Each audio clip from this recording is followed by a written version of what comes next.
वैभव नगरी का राजा जयसिंह बहुत अभिमानी और दुष्ट प्रवृत्ति का व्यक्ति था। उसकी एक बहुत बुरी आदत थी। वह किसी सुंदर लड़की से जबरदस्ती विवाह कर लेता और फिर किसी न किसी बहाने उससे नाराज होकर उसे कारागार में डाल देता। इस प्रकार राजा जयसिंह अब तक कई स्त्रियों को कारागार में डाल चुका था। वैभव के लोग उसके खिलाफ कुछ बोलने से डरते थे, क्योंकि राजा वेश बदलकर नगर में घूमता था। यदि वह किसी को उसके खिलाफ कुछ कहते सुन लेता तो अपने सैनिकों को भेजकर उसे कारागार में डालवा देता। एक दिन राजा जयसिंह चूड़ी वाले का वेश धारण कर नगर के पास एक गांव में पहुंचा। वहां उसने एक चबूतरे पर बैठकर चूड़ियां बेचनी शुरू कर दी। उसी गांव में एक गरीब किसान की बेटी कमला भी रहती थी, जो अत्यंत सुंदर थी। कमला ने भी राजा से चूड़ियां पहनी। कमला की सहेलियों ने मजाक करते हुए कहा, कमला, तेरे हाथों में ये चूड़ियां कितनी सुंदर लग रही हैं। एक सहेली ने कहा, तू खुद इतनी सुंदर है कि तुझे देखकर राजा भी मोहित हो जाएगा और तुझसे विवाह कर लेगा, फिर तुझे अपनी रानी बनाकर महल में रखेगा। इस पर कमला ने दृढ़ता से कहा, मैं उस दुष्ट राजा से कभी विवाह नहीं करूंगी। सहेली ने चुटकी ली, लेकिन राजा तुझसे जबरदस्ती ब्याह कर ले गया तो? कमला ने जवाब दिया, अगर उसने ऐसा किया तो मैं उसे सबक सिखाकर उसकी अक्ल ठिकाने लगा दूंगी। यह कहकर कमला अपनी सहेलियों के साथ बातें करती हुई घर लौट गई। राजा जयसिंह ने कमला की सारी बातें सुन ली थीं और मन ही मन सोचने लगा, मैं इस लड़की से अवश्य विवाह करूंगा, फिर देखूंगा कि यह मुझे क्या सबक सिखाती है। इसके बाद इसे भी किसी बहाने कारागार में डाल दूंगा। अगले दिन राजा जयसिंह ने सैनिकों को कमला को पकड़कर लाने का आदेश दिया। कमला के माता पिता को भी गांव से बुलाया गया। राजा ने कमला से विवाह किया। विवाह के बाद जब कमला अपने माता पिता के पैर छूने झुकी तो उसने कहा, मेरी चिंता मत करना, मुझे मेरे भाग्य पर छोड़ दो। यह सुनकर कमला के माता पिता रोते बिलखते गांव लौट गए। विवाह के बाद कुछ दिन ऐसे ही बीत गए। कमला रानी तो बन गई थी, लेकिन उसका दिल हर समय बेचैन रहता था। राजा जयसिंह लगातार उसे कारागार में डालने का बहाना खोज रहा था, लेकिन उसे कोई उचित मौका नहीं मिल रहा था। एक शाम राजा जयसिंह दरबार से महल लौटा। कमला ने कहा, महाराज, मैं दासी को बुलवाकर जल मंगवाती हूं। राजा ने तुरंत कहा, नहीं, आज तुम खुद हमारे लिए जल लाओगी। कमला ने विनम्रता से उत्तर दिया, ठीक है महाराज, आप आराम कीजिए, मैं जल लेकर आती हूं। कमला जल लाने गई तो मन में सोचने लगी, राजा ने अवश्य ही कोई चाल चली है, मुझे बुद्धिमानी से काम लेना होगा। उधर राजा सोच रहा था, आज कमला की गलती पकड़ने का अच्छा अवसर है। अगर वह पीने का पानी लाएगी तो मैं कहूंगा कि हाथ पांव धोने के लिए जल चाहिए था, और यदि वह हाथ पांव धोने का जल लाएगी तो कहूंगा पीने के लिए चाहिए था। कमला बड़े पात्र में जल लेकर लौटी। राजा ने उसे देखकर कहा, हमने पीने के लिए जल मंगवाया था और तुम हाथ पांव धोने के लिए यह बड़ा पात्र लेकर आई हो। कमला ने शांत स्वर में कहा, महाराज, मेरी बात सुनिए। जब कोई बाहर से आता है तो पहले उसे हाथ पांव धोने के लिए जल दिया जाता है और उसके बाद पीने के लिए। मैंने दासी से कह दिया है कि वह आपके पीने के लिए जल लेकर आए, तब तक आप हाथ पांव धो लीजिए। उसी समय दासी भी जल लेकर पहुंच गई। राजा को समझ आ गया कि कमला ने अपनी बुद्धिमानी से उसे मात दे दी है। उसने मन ही मन सोचा, आज तो ये बच गई, लेकिन अगली बार इसे नहीं छोड़ूंगा। एक दिन राजा जयसिंह कमला के साथ विश्राम कक्ष में बैठा हुआ गहरी सोच में डूबा था। वह विचार कर रहा था कि बहुत समय हो गया, अब जल्दी ही किसी बहाने कमला को कारागार में डाल देना चाहिए। तभी एक सैनिक आया और बोला, महाराज की जय हो, चंदन नगर के राजा ने अपना दूत भेजा है। राजा ने कहा, ठीक है, उस दूत को अंदर भेज दो। दूत ने अंदर आकर कहा, महाराज की जय हो, हमारे राजा ने अपने राज्य की वर्षगांठ के उपलक्ष्य में आपके लिए यह मिठाई भेजी है। यह सुनकर राजा ने प्रसन्न होते हुए कहा, वाह, राजा ने हमारे लिए मिठाई भेजी है, फिर तो हम इसे अब भी खाएंगे। राजा ने मिठाई का एक टुकड़ा उठाया ही था कि कमला ने अचानक उसके हाथ पर मारकर मिठाई नीचे गिरा दी। राजा क्रोध में बोला, कमला, तुमने हमारे मित्र राजा की भेजी हुई मिठाई गिरा दी, तुम्हें इस गलती की सजा मिलेगी।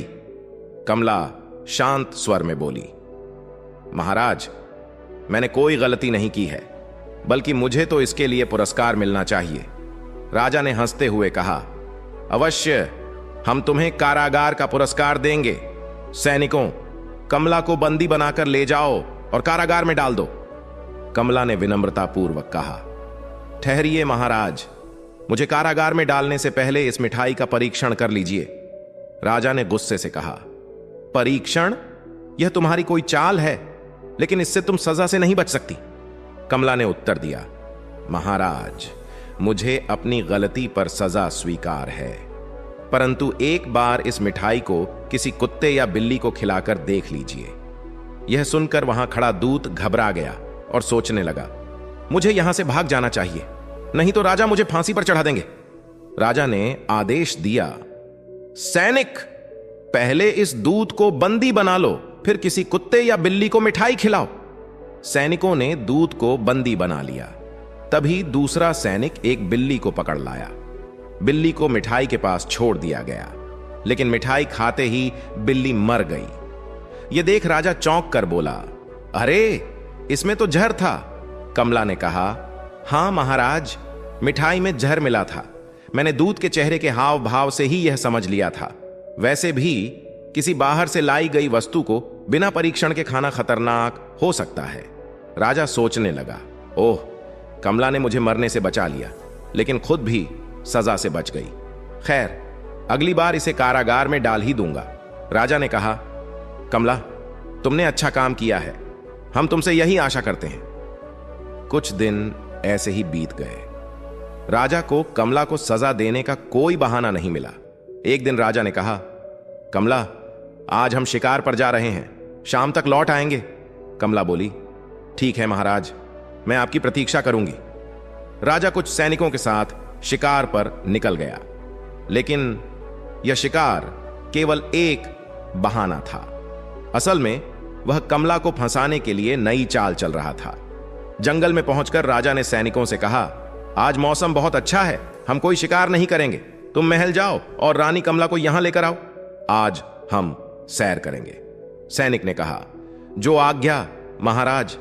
सैनिक महल पहुंचा और कमला से बोला, रानी साहिबा, महाराज ने संदेश भेजा है कि आज का मौसम बहुत सुहावना है, वह चाहते हैं कि आप जंगल में उनके साथ सैर करें। कमला सोचने लगी, यह राजा की कोई नई चाल लगती है। कुछ सोचकर उसने कहा, सैनिक, तुम महाराज से जाकर कह दो कि मैंने जंगल में आने से मना कर दिया है। सैनिक ने कहा, लेकिन रानी साहिबा, महाराज को यह सुनकर क्रोध आएगा। कमला ने दृढ़ता से कहा, तुम वहीं करो जो मैंने कहा है, और यह मत भूलो कि मैं वैभव नगरी की रानी हूं। सैनिक वापस जंगल लौट गया और राजा से कहा, महाराज, रानी ने जंगल में आने से इनकार कर दिया है। यह सुनकर राजा गुस्से में बोला, उसने हमारे आदेश को मानने से इनकार कर दिया, हम उसे इस अपराध की सजा अवश्य देंगे। अभी महल के लिए प्रस्थान करो। महल में पहुंचते ही राजा सीधा कमला के कक्ष में गया और गुस्से में बोला, कमला, हमने तुम्हें जंगल में बुलाया था, लेकिन तुमने वहां आने से इनकार कर हमारे आदेश का उल्लंघन किया। आज तुम्हें इस अपराध की सजा अवश्य मिलेगी। रानी शांत स्वर में बोली, महाराज, मैंने कोई अपराध नहीं किया और न ही आपके आदेश का उल्लंघन किया है, बल्कि मैंने उस सैनिक के साथ जाने से इनकार करके आपको एक बड़ी मुसीबत से बचाया है। आपने उस सैनिक के साथ कोई लिखित संदेश या निशानी नहीं भेजी थी। ऐसे में मैं कैसे मान लेती कि वह सैनिक वास्तव में आपका दूत था? वह चंदन नगर के शत्रु राजा का गुप्तचर भी हो सकता था। यदि वह मुझे धोखे से अपने साथ ले जाता तो आपका अपमान कितना बड़ा होता। राजा यह सुनकर कुछ देर सोचता रहा। उसे महसूस हुआ कि कमला सही कह रही है। ओह, फिर से बच गई, उसने सोचा। लेकिन वह भीतर ही भीतर गुस्से में भर गया। अब मैं इसे एक पल भी सहन नहीं कर सकता। आज इसे कारागार में डालकर ही दम लूंगा। राजा ने कठोर स्वर में कहा, कमला, तुम अधिक बातें बनाकर अपने आप को बुद्धिमान दिखाने की कोशिश करती हो। इस चालाकी के लिए हम तुम्हें कारागार की सजा देते हैं। कमला ने शांत लेकिन दृढ़ स्वर में उत्तर दिया, महाराज, आप किसी असहाय लड़की को जबरदस्ती रानी बनाकर बड़ी आसानी से कारागार में डाल सकते हैं, लेकिन यदि आप विजयनगर की राजकुमारी को अपनी रानी बनाकर दिखा दें, तभी आपकी बहादुरी का प्रमाण होगा। राजा तमतमाकर बोला, हमें क्रोध मत दिलाओ, हम किसी से भी विवाह कर सकते हैं। रानी मुस्कुराई और बोली, ठीक है महाराज, यदि आप विजयनगर की राजकुमारी को रानी बनाकर नहीं ला सके तो आपको किसी भी लड़की को कारागार में डालने का अधिकार नहीं होगा। राजा ने गर्व से कहा, ठीक है, हम कल ही विजयनगर के लिए प्रस्थान करेंगे, लेकिन राजकुमारी को साथ लेकर लौटते ही तुम्हें कारागार में डाल देंगे। अगले दिन राजा घोड़े पर सवार होकर विजयनगर की ओर निकल पड़ा। कई दिन की यात्रा के बाद आखिरकार वह विजयनगर पहुंच गया। वहां पहुंचकर उसने सोचा, यह नगरी तो अत्यंत सुंदर है, यहां की राजकुमारी भी अवश्य ही अद्वितीय सौंदर्य की होगी। विजयनगर की राजकुमारी चंद्रा ने पहले से एक घोषणा करवा रखी थी, जो कोई इस कुएं से पूरे नगरवासियों को जल पिलाएगा, मैं उसी से विवाह करूंगी। यह सुनकर राजा सोचने लगा, अरे फिर तो राजकुमारी से विवाह करना बेहद आसान है, यह काम तो मैं बड़ी आसानी से कर लूंगा। राजा तेजी से घोड़ा दौड़ाता हुआ महल के दरवाजे पर पहुंचा। सैनिकों ने राजकुमारी को सूचित किया, राजकुमारी जी, वैभव नगर के राजा जय सिंह यहां आए हैं और आपकी शर्त पूरी करना चाहते हैं। राजकुमारी ने राजा से कहा, राजा जी, एक बार फिर सोच लीजिए, यदि आप शर्त पूरी नहीं कर सके तो आपको बंदी बना लिया जाएगा। पहले भी कई राजा और राजकुमार यहां बंदी बनाए जा चुके हैं। राजा ने आत्मविश्वास से कहा, मैं आपकी शर्त अवश्य पूरी करूंगा, आप विवाह के लिए तैयार रहें। राजकुमारी ने सैनिकों को आदेश दिया, इनके लिए अतिथि गृह का प्रबंध करो, ये कल सुबह से जल पिलाने का कार्य शुरू करेंगे। अगले दिन सुबह राजा जयसिंह ने कुएं से जल निकालकर नगरवासियों को पिलाना शुरू किया। सुबह से दोपहर हो गई, फिर शाम, लेकिन नगरवासियों की भीड़ कम होने का नाम नहीं ले रही थी। राजा बुरी तरह थक चुका था। वह सोचने लगा, अब तो खड़ा होना भी मुश्किल हो रहा है और भीड़ है कि खत्म होने का नाम नहीं ले रही। अब मैं क्या करूं? थकान से चूर राजा जब कुएं से पानी निकालने के लिए उठा तो उसके कदम लड़खड़ा गए और वह कुएं की मुंडेर पर गिर पड़ा। यह देख नगरवासी बोले, देखो, राजा गिर पड़ा, कोई इन्हें उठाओ। लेकिन वहीं खड़े सैनिकों ने कहा, ठहरो, राजा को कोई हाथ नहीं लगाएगा, हम इन्हें बंदी बनाकर राजकुमारी के पास ले जाएंगे। राजा सोचने लगा, हे भगवान, मैं यहां क्या सोचकर आया था और क्या हो गया? सैनिक राजा जयसिंह को पकड़कर राजकुमारी चंद्रा के पास ले गए। राजकुमारी ने गंभीर स्वर में कहा, राजा जयसिंह, आप मेरी शर्त पूरी करने में असफल रहे, अब आपको कारागार में रहना होगा। राजा को कारागार में डाल दिया गया। कुछ दिनों तक राजा वापस नहीं लौटा तो कमला को चिंता होने लगी। उसने कुछ गुप्तचरों को राजा की खोज में भेजा और कहा, मुझे महाराज का पता लगाना है, इस काम के लिए तुम्हें उचित इनाम मिलेगा। कुछ दिनों बाद गुप्तचर लौट कर आए और बताया, रानी जी, महाराज विजयनगर में बंदी बनाए गए हैं, वे राजकुमारी की शर्त हार गए थे। कमला ने गंभीरता से कहा, ठीक है, तुम इस बात का जिक्र किसी से मत करना। अगले दिन कमला ने महामंत्री से विचार विमर्श किया और कहा, महामंत्री जी, मैं राजा को छुड़ाने के लिए स्वयं जाऊंगी, मेरे पीछे आप राज्य के सभी कार्य संभालें। यह कहकर कमला राजकुमार का वेश धारण कर विजयनगर की ओर निकल पड़ी। कई दिनों की लंबी यात्रा के बाद कमला विजयनगर पहुंच गई। महल के द्वार पर पहुंचकर जब उसने पहरेदार को अपने आने का प्रयोजन बताया तो वह उसे राजकुमारी चंद्रा के पास ले गया। राजकुमारी चंद्रा ने कमला से कहा, राजकुमार, एक बार फिर सोच लो, ऐसा ना हो कि तुम्हें आजीवन कारागार में रहना पड़े। कमला ने उत्तर दिया, राजकुमारी जी, यदि मैंने आपकी शर्त पूरी कर ली तो आपको मुझसे विवाह करने के साथ साथ सभी बंदियों को भी मुक्त करना होगा। राजकुमारी मुस्कुराते हुए बोली, ठीक है राजकुमार, मुझे आपकी शर्त स्वीकार है। अगले दिन सुबह कमला कुएं पर पहुंची और फुर्ती से स्त्री, पुरुष और बच्चों की भीड़ को जल पिलाना शुरू कर दिया। शाम होने से पहले कमला ने सभी नगरवासियों को कुएं से पानी पिला दिया। इस कार्य को करते हुए उसे संतोष और आनंद की अनुभूति हुई। वहां खड़े सैनिकों ने कहा, राजकुमार, आपने शर्त जीत ली है।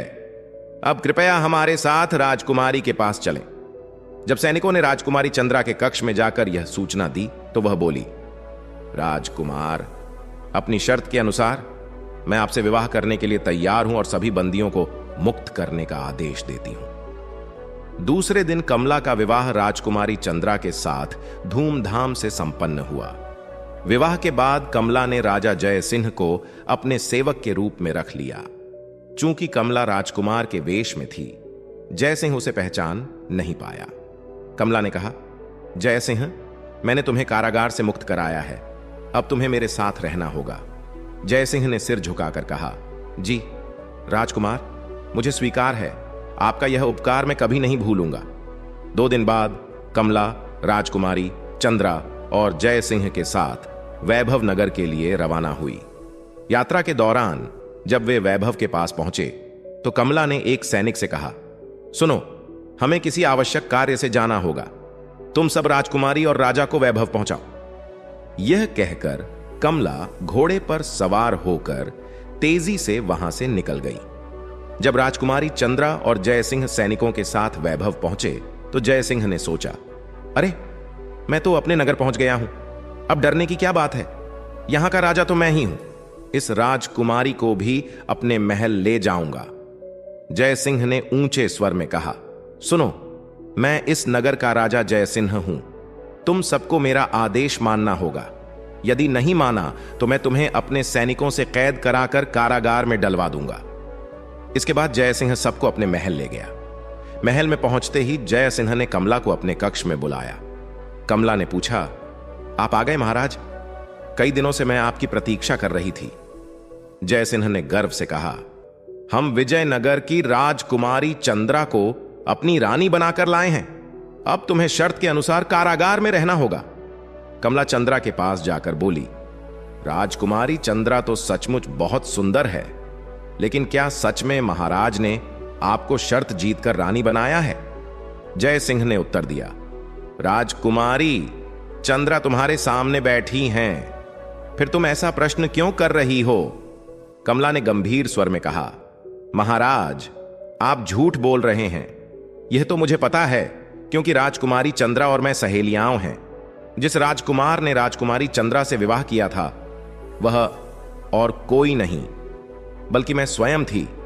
कमला ने आगे कहा, मैं और राजकुमारी चंद्रा ने मिलकर यह योजना बनाई थी। हमारा विवाह केवल एक नाटक था ताकि आपको सबक सिखाया जा सके। यह सब इसलिए किया गया ताकि आप अपनी झूठी शान और अभिमान को त्याग दें और एक बेहतर इंसान बन सकें। कमला ने पूरी घटना विस्तार पूर्वक सुनाई। सच्चाई जानकर जय सिंह अत्यंत शर्मिंदा हुआ। उसने कमला से कहा, कमला, मुझे क्षमा कर दो, अपने झूठे अभिमान के कारण मैं तुम्हें पहचान नहीं सका, मैं बहुत पछता रहा हूं। इसके बाद जय सिंह ने अपने कारागार में बंद सभी स्त्रियों को मुक्त कर दिया। राजकुमारी चंद्रा भी अपने राज्य लौट गई। जय सिंह और कमला अब साथ रहने लगे। राजा ने अपना झूठा अभिमान त्याग दिया और रानी के साथ सुखपूर्वक रहने लगा। दोस्तों, कहानी कैसी लगी कमेंट करके जरूर बताएं और वीडियो को लाइक और चैनल को सब्सक्राइब करके बेल आइकन पर प्रेस कर लीजिए, जिससे आप प्राचीन कथाओं और कहानियों से जुड़े रहे। ओम नमः शिवाय।